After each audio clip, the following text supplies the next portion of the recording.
What's up, everybody, and welcome to another episode of the Fitness Oracle. Today's episode is not one that you would actually try to think about, how this is going to be, how this would fit in with what we're trying to do with the Fitness Oracle. We're reaching men's mental health issues, but you'll be surprised. You would be very surprised at all the things that our guest today has to speak because it speaks to both men and women.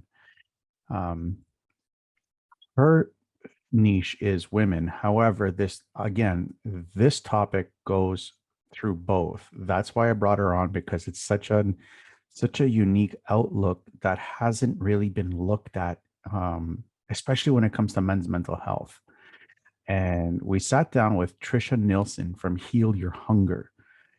She is an emotional eating expert, and she is an author of the number one best-selling book, Heal Your Hunger: 7 Simple Steps to End Emotional Eating Now. She also helps certify other coaches so that they can get better results, referrals, and revenue by helping their clients overcome emotional eating. Like I said, this is going to be a very interesting topic, especially if you're a guy watching, but you'll see what I mean because we go into a lot of really interesting topics when it comes to comfort foods.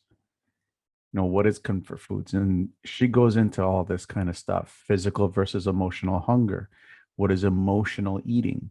What is physical? Well, that stuff. Obsessive food thoughts, weight loss mistakes. You'll be surprised at how the crossover actually really fits for both sexes. That's why. So it's a really great episode. I definitely going to be bringing Trisha back on because we have a lot more deeper stuff to it we need to talk about. So I really hope that you guys enjoy the show. But before you go, I want to, as usual, ask you if you're okay with the yo-yo effects of diets that simply don't work.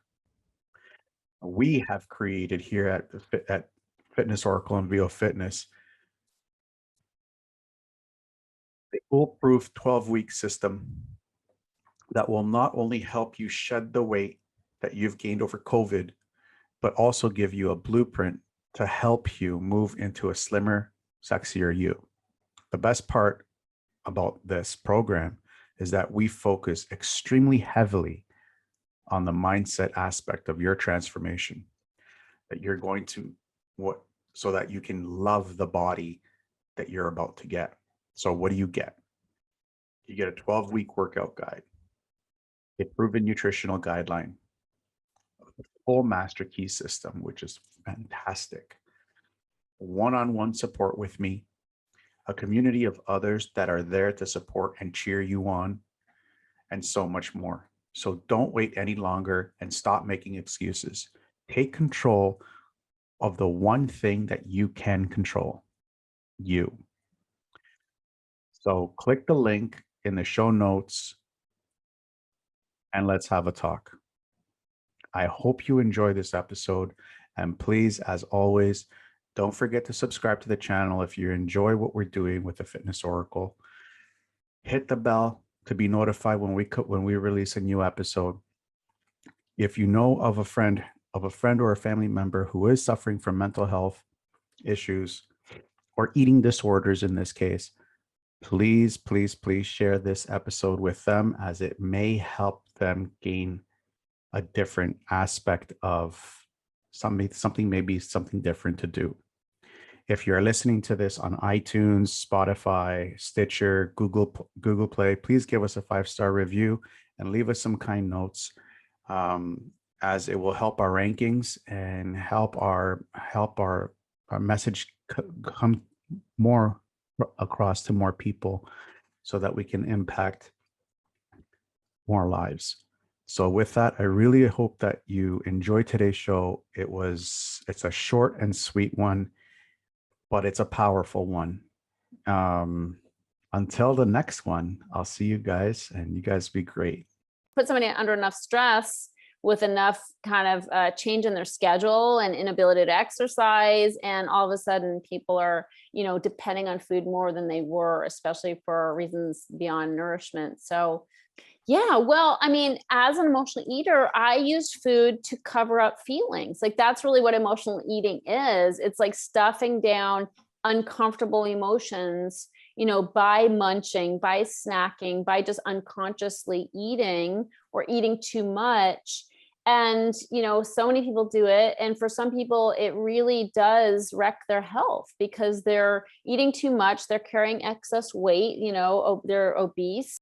It's unconscious and it's habitual. Like I was an overeater and emotional eater from the get-go, as far back as I can remember. That's how I coped, when life seemed hard or my emotions seemed hard. So what I do is I take this information and I filter it through the knowledge of emotional eaters, the experience of emotional eaters and their relationship with food. And then it's a different conversation.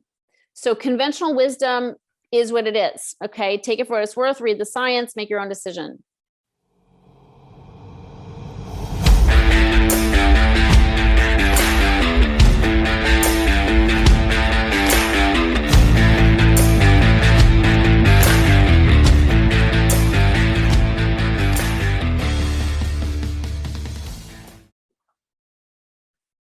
Welcome to the Fitness Oracle, where we have real conversations with real people just like you, with real stories just like yours.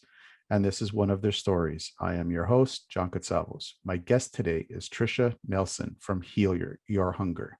Tricia lost 50 pounds by identifying and healing the underlying causes of her emotional eating.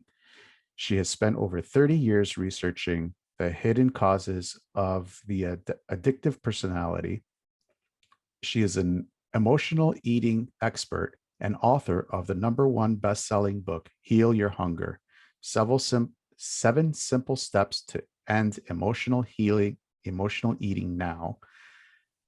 She is also certified health coaches so they can get better results, referrals, and revenue by helping their clients overcome emotional eating. She is the host of the popular podcast, Heal Your Hunger Show, and is a well-respected speaker and has been featured on numerous media outlets such as NBC, CBS, KTLA, Fox, and Discovery Health. Tricia, welcome to the show. Thanks for having me. Great to be here, John. It's awesome to have you on here. How is LA? Sorry. LA is awesome. It's beautiful. It's like there are no bugs. I'm jealous. I know my sister, I'm from the East Coast, and my sister was just the other day saying how lucky I am, because I don't really think about it, but she told me, God, you're so lucky. You don't have bugs. We have to deal with it all, ticks and spiders and all this. I mean, we have spiders, but really no bugs, no mosquitoes. It's really nice. It's a dry climate. That's good. That's good. So you guys are open up again. Life's back to somewhat normal. I wouldn't say that. We're actually the first large county in the country to require masks again inside. So we're doing, and it might be statewide actually. So we are masking again inside because of the variant. And so, but we've done this before, so it's not really that big a deal. Yeah. I mean, I prefer obviously not to wear masks, but now I'm kind of, obviously acclimated. So I'm doing as I'm told.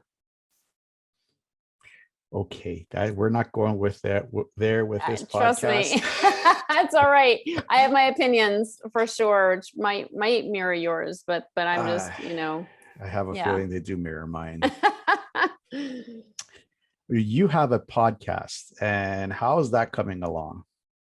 It's great. It's called the Heal Your Hunger Show. And it's really for people who struggle with emotional eating. And it's really a non-diet approach to weight loss. So Heal Your Hunger is all about weight loss from the inside out, because as you know, it's really not about the food. It's not about the weight. It's really about what's eating us. And having been 50 pounds overweight, it's really important for me to show people how I lost the weight and have kept it off for decades. And so I talk about real stuff in my life, and just really how to live without the anesthetic of food.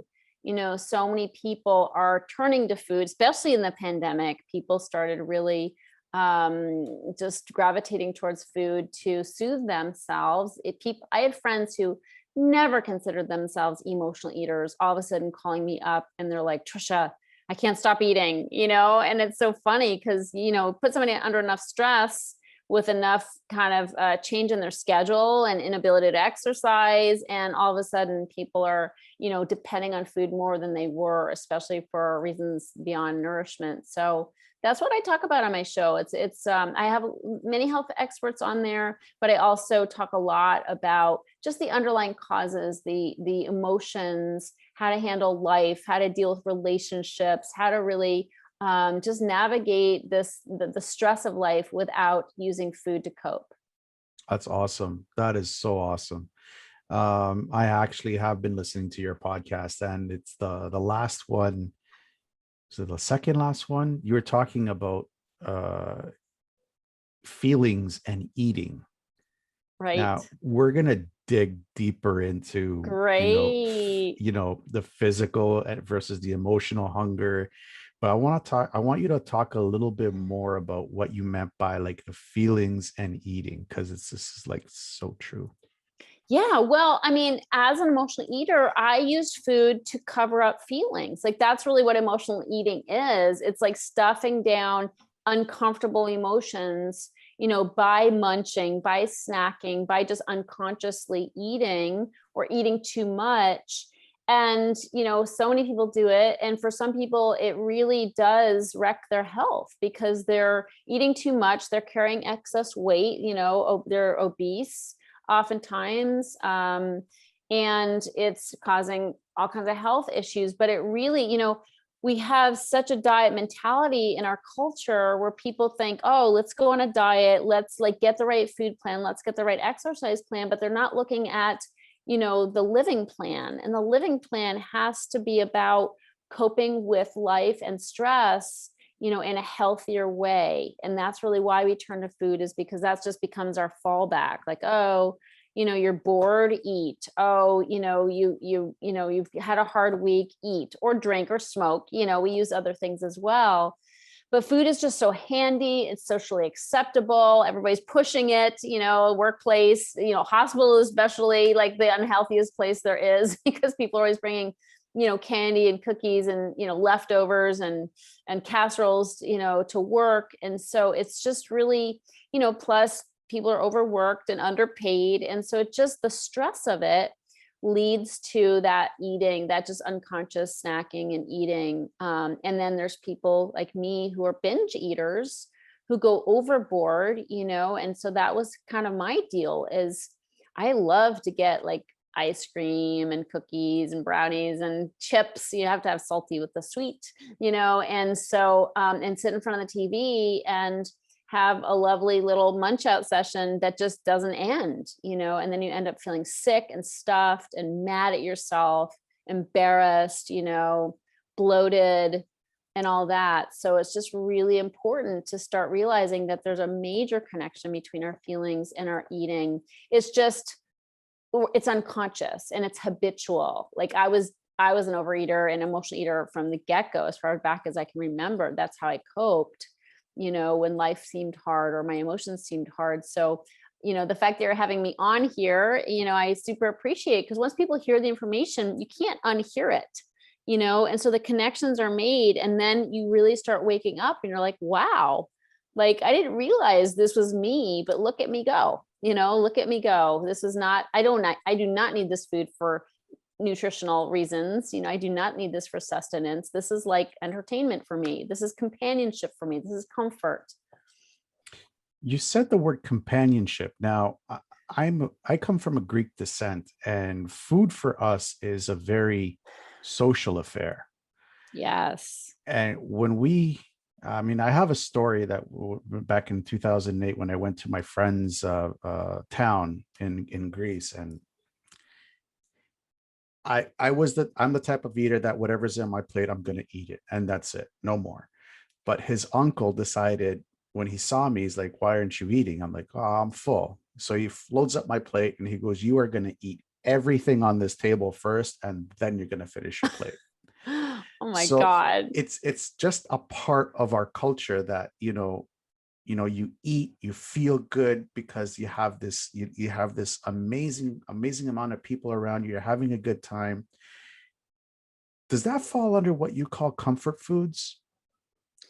Well, first of all, the kind of, familial heritage and whatever your background is, that you have your, cultural ways with food. Okay. And it's not, the Greeks don't have a corner on the eating and feeding market, all kinds of cultures, love that. And food is a social thing. I mean, it's just true. Like, it's true across so many different cultures and ethnicities, and it's not a bad thing to relate through food. It is a time to come together. It's a time to relate. It's a time for connection.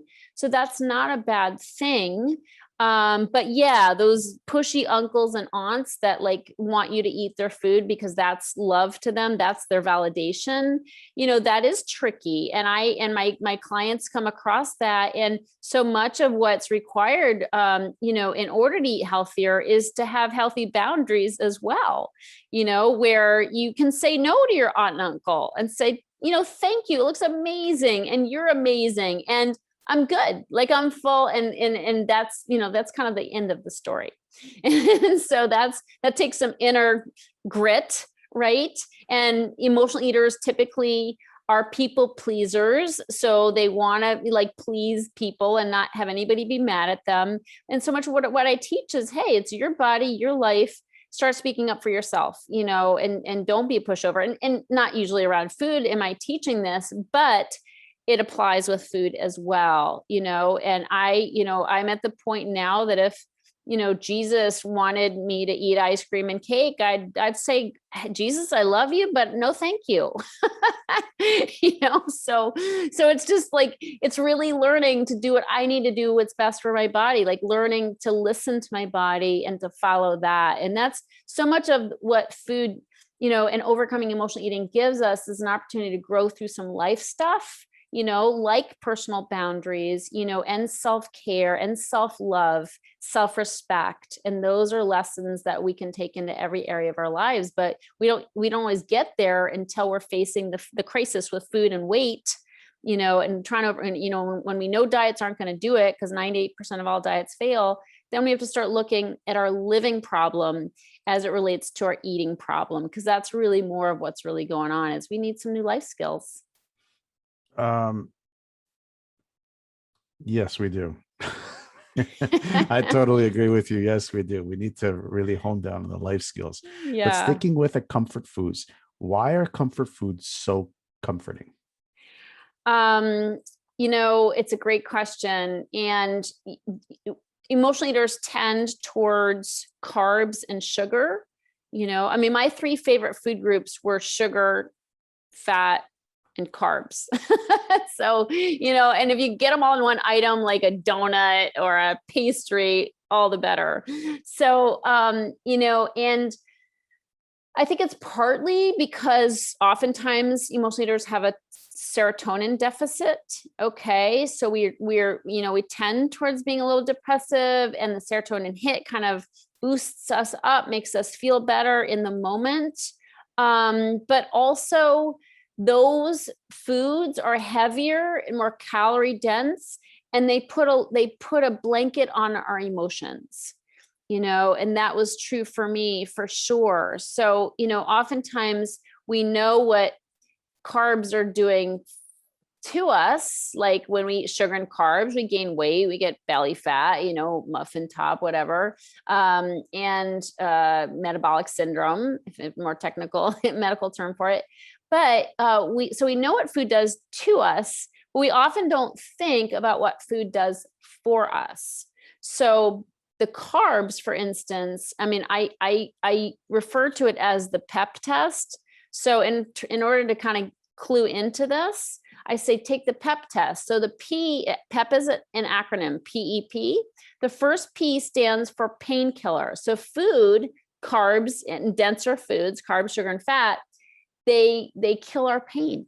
Like when we're feeling stressed because we're in a job that's not the right fit for us, or we're in a relationship that's not the right fit for us, or we have a dying parent or a kid that's sick. I mean, life has got, dishes up lots of pain. Okay. There's lots of things happening that are hard, no question. But we use food to tamp down the painful feelings. So that's one way that food serves us. Another way that food serves us is E, which is escape. Okay, the E in PEP is escape. And there was probably no better example of this than the pandemic. So people started to really check out when the pandemic hit because they had a bunch of food in their house. They were stuck at home. And it was like a bizarre reality everybody on the planet was experiencing. Like, oh my God, like we've never done a pandemic before, And so it was really hard. And people were emotionally eating because they didn't want to face the harsh reality that life isn't like, we're never going to go back to the life as it was, and we can't walk out of our house without the threat of dying. So people were freaking out and their life was upended, especially people like to work out, couldn't go to the gym anymore. I mean, there are so many ways about our comfortable lifestyle that were cut short, and it caused people to be really uncomfortable, and food was a great escape.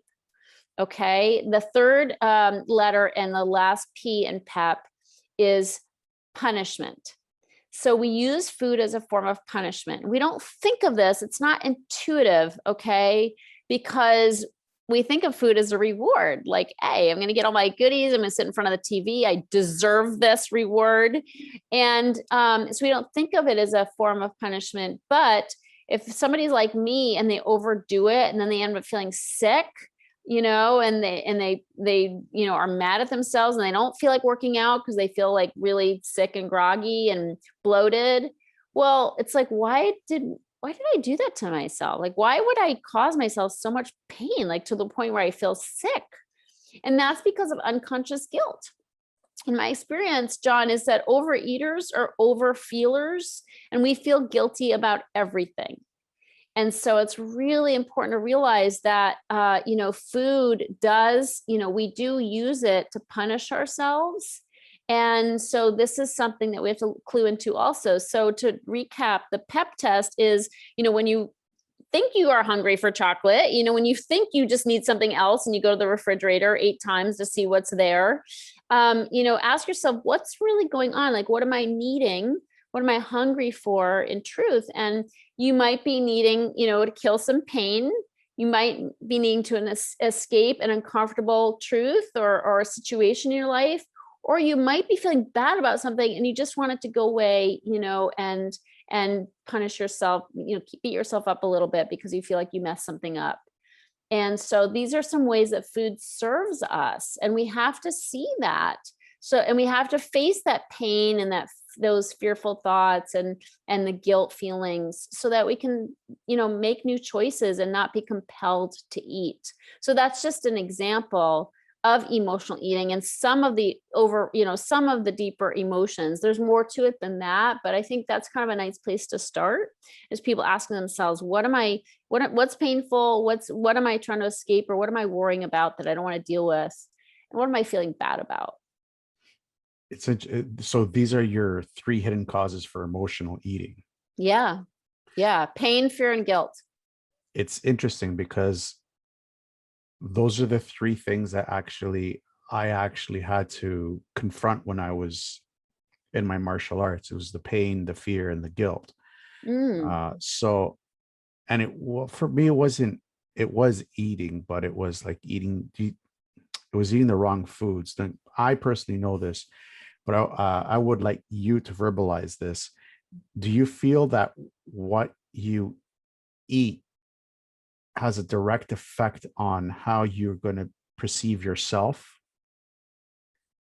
In a positive light or a negative light? Like if you eat junk food, for example, I personally know, because through experience, that you eat junk food, you're going to feel like crap. But if you eat something like healthy, like an apple you just picked off a tree, right? You're going to feel great. Yeah. If you don't mind, we can get into a little bit of woo woo in this. Hey, I love woo. Awesome. Do you feel that the energy that's released, whether it's living or dead, because junk food to me is dead food, Sure. does that have a direct correlation with yourself and how you perceive yourself and yourself in this world? I don't typically think of it that way, to be honest. I find that eating is just sort of the cravings for food is so related to our emotions, that it's like sort of like instant gratification. Like I want to be gratified now and I want to like escape now, right? Like I want to just not deal. And mind you, none of this is conscious. I had a client say to me today, she's like, oh, I don't feel like I eat for, protecting myself. Like I don't eat, I don't think like I don't do that.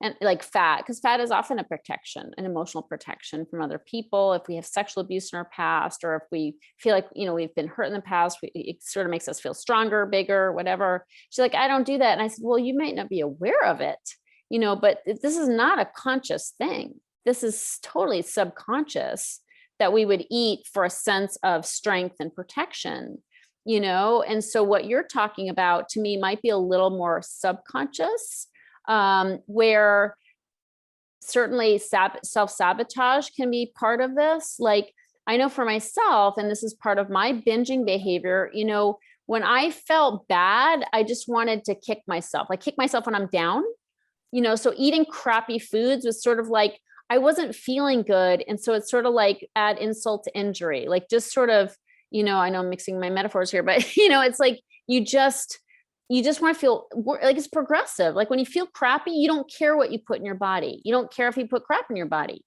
and then when you put crap in your body, you feel more crappy and then you don't care, and then you definitely don't want to exercise because that would make you feel good. Right. And good about yourself. So it's sort of a it devolves, it gets progressively worse, but it does get progressively better. So when we do something good for ourselves, it lifts you up a little bit. Like when you do work out, you're like, it's kind of like it hurt, but it kind of felt good. I feel good about myself. And then all of a sudden you want to eat something healthy because you want to just kill what you just accomplished. Right. And so it can get like, and when you start feeling better, you start wanting to do good things for yourself. So it can get progressively worse or progressively bad. But certainly, in my experience, the negative, the darkness attracts more darkness. I don't know if that's answering your question, but that's my experience. That's cool. No, that's great. So this actually ties in with physical and emotional hunger, because I kind of understand what you're trying to say, but with a physical and emotional hunger. But what is physical hunger? Physical hunger is, hormone. There are hormones in our bodies, like ghrelin, that will create hunger. But ghrelin and leptin, and that's a natural thing. Like we're meant to eat. So we're going to have hunger. Hunger is going to dictate our actions. When we're hungry, when those hormones are secreted and we are hungry, we're going to feed ourselves, and then we're going to, get full, and we have the normal hormones that'll indicate that we're full. And that's how it's supposed to work, but emotional hunger, which I guess might be your next question, doesn't work that way. Right. So and the crazy thing in my experience is where you are an emotional eater and your eating is so habitual, like just eating excess foods, snacking, craving sweet foods, that becomes so habitual that you can't tell the difference between physical and emotional hunger. And I tell you that I've been amazed at how, I'm 30 years into this work that I do and the research that I've done. And I'm amazed at how some days I'll get confused by the signals too. And so I'll be like, I'm so hungry. And then I have a conversation with myself. I'm like, really? Like, really? Are you hungry? Like, when was the last time you ate? And so I'll like do a little like evaluation here. I'm like, no, I'm not really hungry. Like it must be emotional, and that's the importance of eating regularly. And I call it 3-meal magic, which is 3 meals a day with nothing in between. 3-meal magic is like I mean, I live by it. I live by it because, I mean, studies have shown, people in nutrition used to just think it was great to eat like 6 small meals. Like then you never get hungry. But more and more, so many experts really believe that it's good to give your body a rest and to digest, and have some space between your meals. For me, it's not that as much as it is having space to identify what you're feeling and what's really going on. Because when you are numbed out on food all the time by snacking, you don't really know. You're not really in touch with those feelings. So that's how I am able to do that kind of detective work when I'm just telling myself, and emotionally you're so good at rationalizing. It's like, no, I'm positive I should eat. I'm positive I'm really hungry. I'm positive I didn't eat enough, for lunch. And so we have this conversation in our head, like, oh no, we should eat. But when I have had those 3 fairly equal sized meals, I can say, okay, it's 10 in the morning, you ate at 7. Are you really hungry? I'm like, no. Can you wait till 12? Yes. So it just makes it more clear. It's like clearer boundaries around meals. And then I can start saying, well, so what's really going on, Trish? And I'm like, well, I didn't get enough sleep for one thing, maybe I need to drink some water, and maybe there's a phone call I'm really dreading making, or maybe I need to go do my taxes, so there's always something going on that might make me want to just distract with food. And that's more on the emotional side. Interesting. And very interesting. You said a couple big points right there, like the 3 meals per day. I know a lot of people, they believe in the 6 meals per day, like myself. I believe in the 6 meals per day and the inverted pyramid, but I took that from the bodybuilding world, because when you're working out and you're really pushing your body, you need that fuel to replenish your nutrients and the amino acids that going into your muscles and everything to help the muscles grow and all that good stuff. How do you feel about people that work out extremely heavy? I'm not saying that I'm working out heavy right now, and my workouts are not that intense. It's just tapered in a different way. How do you feel about that? I'm not an intense worker outer. Okay. So I'm probably ill qualified. But I'll tell you from my standpoint, our vantage point, there's a lot of nutritional advice out there. That's great. There's lots of fad things going on out there, like intermittent fasting, keto, this kind of thing. There's great science there. Okay. So there's great science. There's probably great science for working out and eating several meals. What I do is I take this information and I filter it through the knowledge of emotional eaters, the experience of emotional eaters and their relationship with food. And then it's a different conversation. So conventional wisdom is what it is. Okay. Take it for what it's worth, read the science, make your own decision. If you're an emotional eater, let's talk about how to have a sane relationship with food, how to start identifying your emotions, and to have balance in your eating. And that's a different conversation. I have done intense exercise, and I've done it still within 3 meal magic, like still eating. I might add carbs, like some carbs to my food, right? Some slow metabolizing carbs so that I'm fortified, and not fainting when I'm on a bike cycling. But I think it's totally doable with the 3 meals, but that's for emotional eaters. I'm not saying that's true for everybody, but for somebody who wants to have a healthier relationship with food, the 3 meal thing, or maybe 3 meals and a snack, depending on what your workout schedule is like, but just, it's really a way to start really recognizing your relationship with food, with your emotions, with yourself, and that does take some balance. So it really depends on what somebody's goals are. If somebody's really sick of fighting food, sick of being in this binge cycle, sick of, hating their bodies because, it's not what they want, or all the working out in the world isn't really changing things, then it's time to have that, shift in perspective. Cool. Very cool. Very cool. What's the difference between physical and emotional hunger? Well, yeah, I think I kind of covered that, I mean, it's really the emotional hunger is is just needing food for distraction from our feelings, and the physical is just, we deserve to eat. We deserve to eat. We deserve to feel good about what we eat. We don't need to be eating diet food. We need to eat nourishing meals, good organic, if possible, organic greens, organic, grass-fed proteins, and really be making, good oils, good fats, this kind of thing. But really doing it for our body's nourishment and not for entertainment or, some other emotional reason. Do you find that eating for a little bit of entertainment is good? Well, here's the thing. Yes, John, go for it.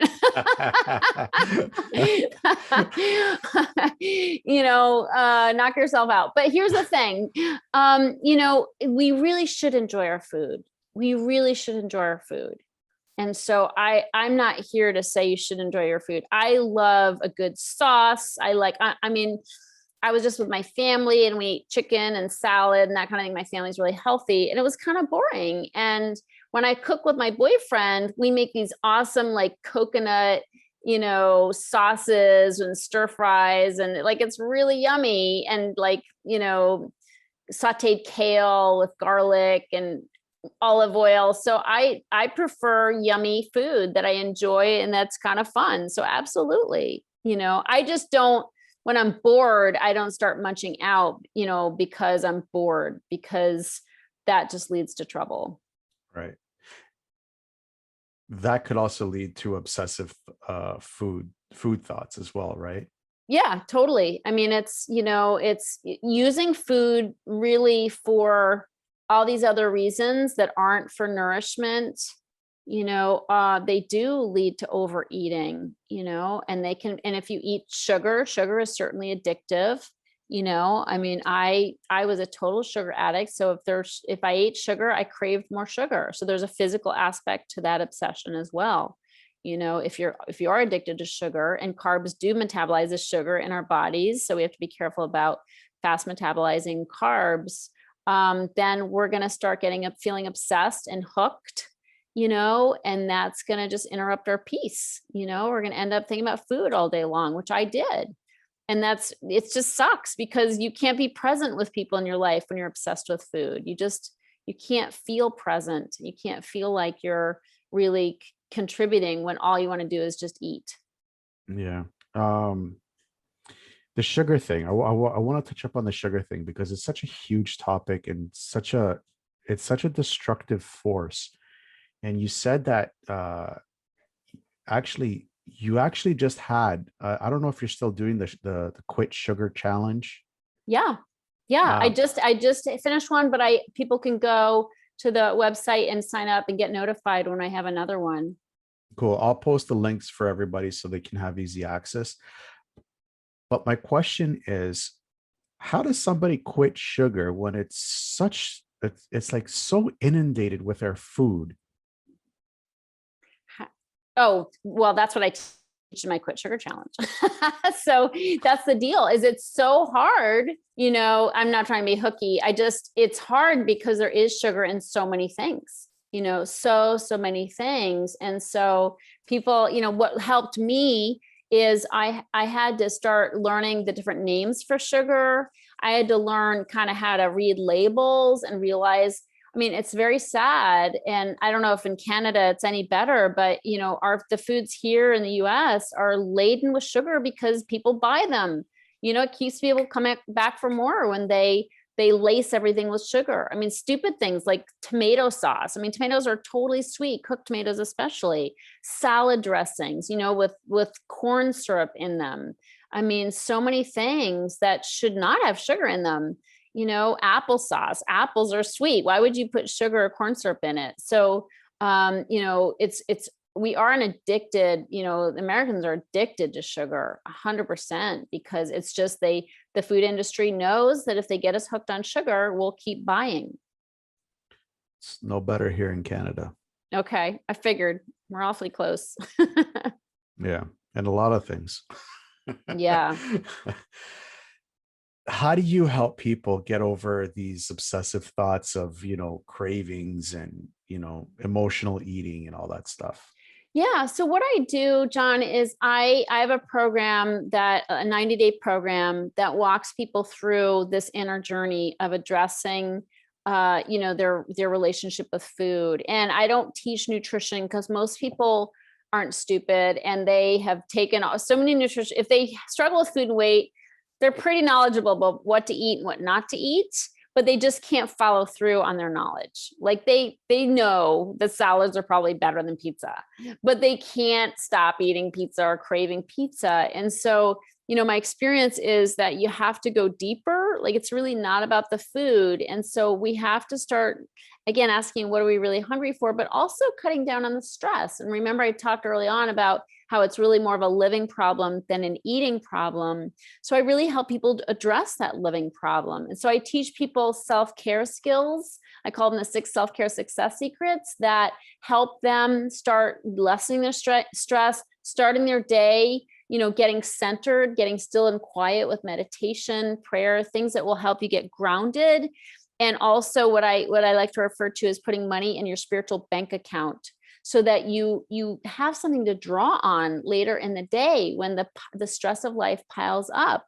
Because late in the day is when people start to really snack. Okay, they've perhaps skipped lunch because they're working right through lunch. Not a good plan. 3-meal magic all the way. Do not skip meals. But later in the day is when we've had a lot of stress in our day. We've been running here and there and everywhere. And that's when we start looking for a quick pick me up, like energy through coffee, chocolate, some other kind of stimulant. And the thing is that that's obviously a plan for disaster. And so when we start our day kind of shoring ourselves up, and putting money in that spiritual bank account, then we have something healthier to draw on later in the day. Our stress levels are lower. So my clients, but gosh, by like just even a month or so into my program, they're not like reacting to stress. They're feeling more peaceful and calm. Their relationships are better. They're just feeling like they can handle life easier, and it's without turning to food. So they have healthy coping tools. One of the reasons why diets don't work is because people learn a new way of eating, but they don't learn new tools for living. They're just without those tools. And if you don't have better, healthier coping tools, you're going to go back to the main coping tool that was so readily available, that's still staring you in the face everywhere. And that's food. And so we have to learn new tools for living. So that's really what I do, is I teach people those tools. We support each other in community and following through on them. Everybody knows they should meditate. Like that's kind of, we're in the 21st century now. Like it's not news that meditation is good for you on many levels, but who wants to sit down and shut up? Really, not too many people. But when we do it in community, like we don't meditate in community, but when you're around a community of people who are meditating, who are making that a priority, who are slowing down, putting boundaries on their time, speaking up for themselves, making healthier choices in their meals, eating 3 meals with nothing in between. Boy, oh boy, it makes it so much easier. That's awesome. That's awesome. You and I are both in pretty much the same field when it comes to this whole stuff, and it's like weight loss and everything. I have my program. You have your programs. I've seen it pretty much all, because I've been a personal trainer for nearly 12 years now, and I've seen everything. People lose weight, Yeah. people not lose weight, people dumping money into the program, not getting the results, people dumping in their money in the program and getting some amazing results. What's the biggest mistake that you have seen when it comes to people losing weight? I would say, first of all, dieting, of course, but also skipping meals. Like I just said, like it's a recipe for disaster. And the thing about emotional eaters is we are always trying to hack the system. Like we're always trying to figure out a way to easily lose weight. So we're like, oh, I know, I'll work right through lunch, or I won't eat until, the intermittent fasting thing. I won't eat until 4 or something. When we deprive our bodies, and again, intermittent fasting works for a lot of people, but if you're an emotional eater, it may not, because we have these alarms that go off that say we're starving. Like when we get too hungry, it's like, I'm starving. I have to eat everything. I have to eat the house. So it's really important that we just feed our bodies on a regular basis and not trip those signals, or those alarms rather.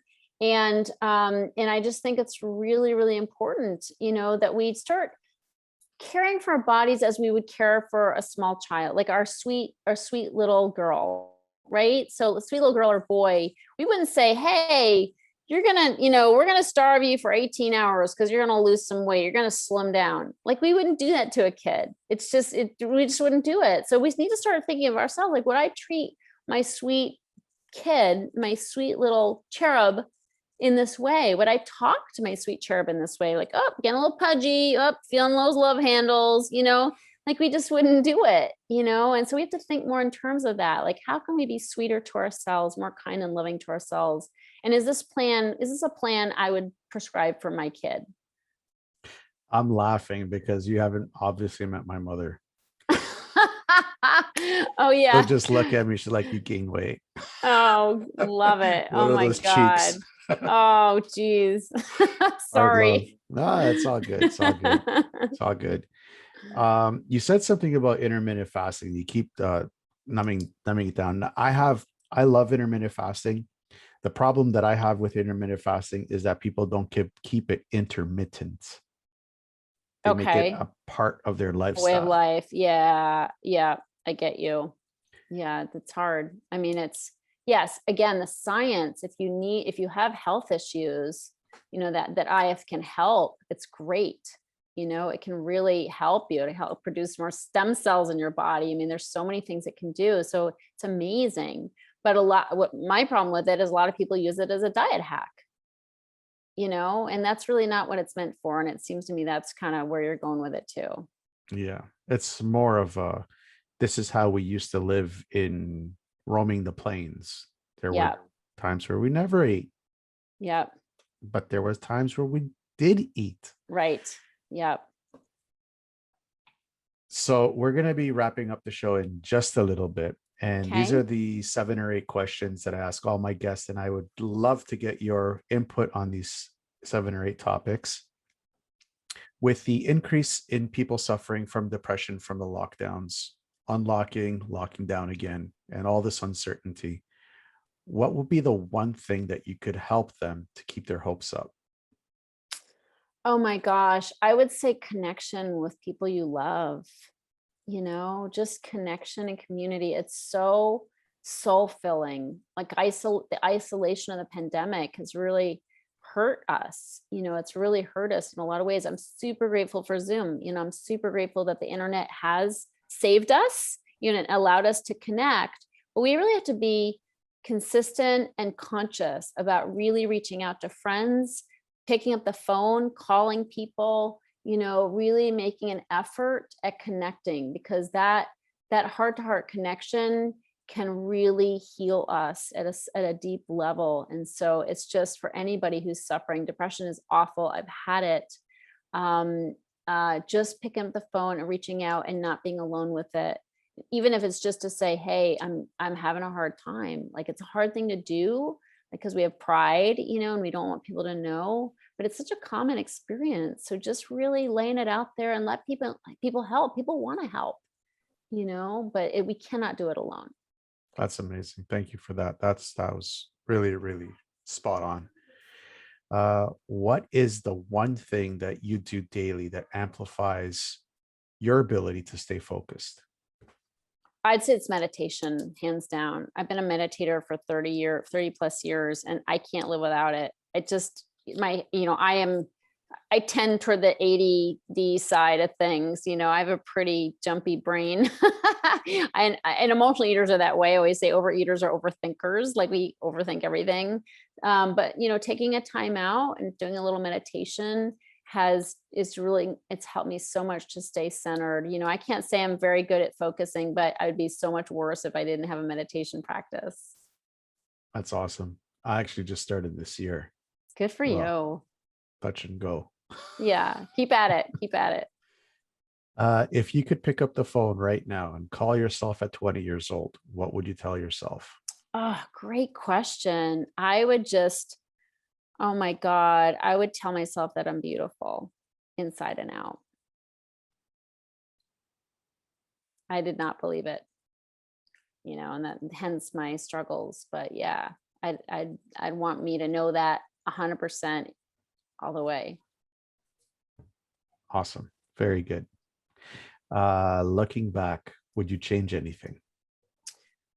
Oh wow, what would I change? That's a hard question, John. I don't know that I would, I mean, there are things in my life that I kind of wish hadn't happened, but I really like the person I am now. And I can't, you can't pull one of the stones out of the stone wall without everything shifting. And I really love what I've become and who I've become. And it's all, it's all on account of everything that's happened. So probably not. I love that answer. Gotta, yeah. Yeah, it's Uh, all in divine order. yeah, absolutely. Absolutely. What scares you? Um, what scares me? Um, Gosh, I would think I'd be better at this. I used to be so afraid, but I'm not really afraid so much anymore. Um, I don't know, I mean, I don't dwell on this, but I'd be really sad if some people that I really love died. Yeah. Okay. Fair enough. Mhm. Where do you see Heal Your Hunger the next 5 years? I oh my gosh, I just want to impact as many people as possible. So I'd like to serve 1 million people and help them heal their hunger and have a better relationship with food. Nice. I see you doing it, by the way. Thank you. Absolutely. What about you personally? 5 years from now, it's the same. I want to impact 1 million people and have them have a better relationship with food, but have fun in the process. I want to have a lifestyle that enables me to travel, which I do right now, on account of having an online business, but enables me to travel and see things I've never seen, beautiful things, and go places I have not done a lot of travel in my life. So, the next many years, that's what I want to do, is travel with um, the man I love and still do my business and serve people. That's amazing. Travel is the doorway to the world. I was traveling between 2018 and 2020, and I've seen stuff I don't want to see again. Gone to countries that I don't want to ever want to go again, but there's also countries that are just absolutely mind-blowing, life-changing, life-altering. Yeah. It's amazing. Well, Greece is very high on my list. Not right now. Not right now. Not right now. It shouldn't be on your list right now. Okay. Thanks for the tip. Give it a year. It'll be better then. Where can people find more about you? healyourhunger.com, healyourhunger.com. There's a quiz on there. If anybody is like, I don't know if I'm an emotional eater, take the quiz. There's a free quiz on there. It takes like 3 minutes to take the quiz, and you'll find out where you are on the emotional eating spectrum, whether you're an emotional eater or a food addict or somewhere in between. So that's on there. I also obviously have my podcast, The Heal Your Hunger Show. I'm on Instagram at Tricia Nelson __ is right at the end of the N in Nelson, the last N. And I do lots of Instagram posting as well. And also the Secret Sauce group on Facebook called The Secret Sauce to End Emotional Eating. Awesome. And again, we are going to post all your links with the show notes below, so everybody has easy access to your content and to reach out to you personally if they need it. Thank you so much. Thanks for having me. Of course. Any final thoughts? Just be sweet to yourself. That's the name of the game. Not by eating sweets. Eat what makes you feel good about yourself, not what makes you feel good in the moment. Awesome. Love it. Absolutely love it. Tricia, thank you so much for coming on the show. And I greatly appreciate everything that you're doing with your work. It's interesting that, it's not just only women that are suffering from emotional eating, but it's also men as well. We do suffer from emotional eating as well. We just don't verbalize it as well. Yeah, that's so true. And I forgot to mention, I do have a book on Amazon called Heal Your Hunger: 7 Simple Steps to End Emotional Eating Now. You talked about it at the beginning, and that's a great read, and men get a lot of benefits from that. Yeah, that's great. And again, I'll put links for that as well. And again, I greatly appreciate everything that you're doing. Anybody that's in this kind of realm that's doing this kind of work is angels to me. So thank Well, you so thank you. much. Thanks for your amazing work and your passion on this topic. So I really appreciate your having me. Thank you. Going through hard times is just a test. What you need to know is that when you get out of whatever you're going through, you will be stronger than ever before, and you don't need to go through it alone. Always know that you are not alone. Stay tuned for more real people with amazing stories that are just like yours. Until then, to everyone out there listening, I wish you a good morning, good night, or good afternoon, wherever you may be in this crazy world.